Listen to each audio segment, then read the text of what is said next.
अहमद एक ज़हीन और शरीर बच्चा था। उसे कहानियां सुनने और सुनाने का बहुत शौक था। वो हर रात अपनी दादी से कहानियां सुनता और दिन में दोस्तों को सुनाता। मगर एक दिन ऐसा हुआ कि दादी बीमार हो गईं और कहानी सुनाने के काबिल न रहीं। अहमद बहुत उदास हो गया। एक दिन अहमद की नज़र अपने बाबा की पुरानी अलमारी पर पड़ी। अलमारी में बहुत सारी किताबें थीं, लेकिन एक किताब कुछ खास लग रही थी। इस पर सुनहरी रंग के अजीब से अल्फाज लिखे थे। जैसे ही अहमद ने किताब को छुआ, वो किताब खुद ब खुद खुल गई और एक तेज रोशनी निकली। अहमद घबरा गया, मगर तजस्सुस ने उसे किताब में झांकने पर मजबूर कर दिया। जादुई दुनिया की सैरहार। जैसे ही अहमद ने किताब के अल्फाज पढ़े, अचानक सब कुछ घूमने लगा।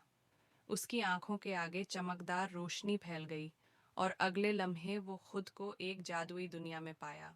वहां सब कुछ हीर तंगेज था। दरख्त बातें करते, परिंदे कहानियां सुनाते और दरियाओं में चमकते हुए सितारे बहते थे। अचानक एक बोना उसके सामने आया और बोला, अहमद, तुम यहाँ कैसे आए? अहमद हैरान हुआ कि बोना उसका नाम कैसे जानता है। मैं एक किताब पढ़ रहा था और अचानक यहाँ आ गया, बोने ने मुस्कुराते हुए कहा। ये जादुई किताब है और ये सिर्फ इन बच्चों को यहाँ लाती है जो कहानियों से मोहब्बत करते हैं। लेकिन अगर तुम वापस जाना चाहते हो तो तुम्हें 3 चैलेंज पूरे करने होंगे। पहला चैलेंज। पहेलियों का दरख्तार बोने ने अहमद को एक बड़े दरख्त के पास ले जाया, जो इंसानों की तरह बातें कर रहा था। दरख्त ने कहा, अगर तुम मेरे 3 सवालों के जवाब दोगे तो तुम आगे बढ़ सकते हो। पहला सवाल था, वो क्या चीज़ है जो जितनी ज्यादा हो इतना कम नजर आती है? अहमद ने सोचा और फौरन बोला, अंधेरा। दरख्त खुश हुआ और दूसरा सवाल पूछा, ऐसा कौन सा परिंदा है जो बगैर परों के भी उड़ सकता है? अहमद ने कुछ देर सोचा और बोला, हवाई जहाज। दरख्त ने खुश होकर तीसरा सवाल पूछा, मेरे पास बहुत सारे अल्फाज हैं, मगर मैं कुछ नहीं बोल सकता। मैं कौन हूँ? ये सवाल सुनकर अहमद मुस्कुराया और बोला, किताब। दरख्त ने खुश होकर अहमद को रास्ता दे दिया। दूसरा चैलेंज, हंसी के देव को हंसाना।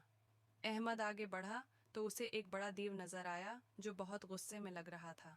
बोने ने अहमद से कहा, ये देव बहुत अरसे से हंसा नहीं। अगर तुम उसे हंसाने में कामयाब हो गए तो तुम अगले चैलेंज के लिए जा सकते हो। अहमद ने सोचा और एक मज़ाहिया कहानी सुनानी शुरू कर दी। जैसे ही उसने कहानी ख़त्म की, दीव एकदम हंस पड़ा। हंसते हंसते इसकी आंखों से आंसू निकल आए। दीव ने खुश होकर अहमद को इनाम दिया, एक सुनहरी चाबी। तीसरा चैलेंज, जादुई दरवाज़ा खोलना। अब अहमद एक बड़े दरवाजे के सामने था। दरवाजे पर लिखा था, जो इल्म रखता है वही मुझे खोल सकता है। अहमद ने सोचा और फौरन सुनहरी चाबी निकाली। जैसे ही उसने चाबी दरवाजे में लगाई, दरवाज़ा खुद ब खुद खुल गया और अहमद एक बार फिर रोशनी में घिर गया। अगले लम्हे वो अपने कमरे में था और जादुई किताब बंद हो चुकी थी। अहमद हैरान भी था और खुश भी। इसने फौरन अपनी दादी को ये सारी कहानी सुनाई और वो मुस्कुराकर बोले, बेटा, किताबें वाकई जादुई होती हैं। ये हमें नया इल्म और हैरत अंगेज़ दुनिया की सैर कराती हैं। अब अहमद ने फैसला कर लिया कि वो मज़ीद किताबें पढ़ेगा और अपनी कहानियों की दुनिया को और वसीआ करेगा। स्पिक। ये कहानी हमें सिखाती है कि किताबें जादुई होती हैं। इल्म हासिल करने से हम किसी भी मुश्किल को हल कर सकते हैं। और कहानियाँ न सिर्फ तफरीह का ज़रिया होती हैं, बल्कि हमें बहुत कुछ सिखाती भी हैं।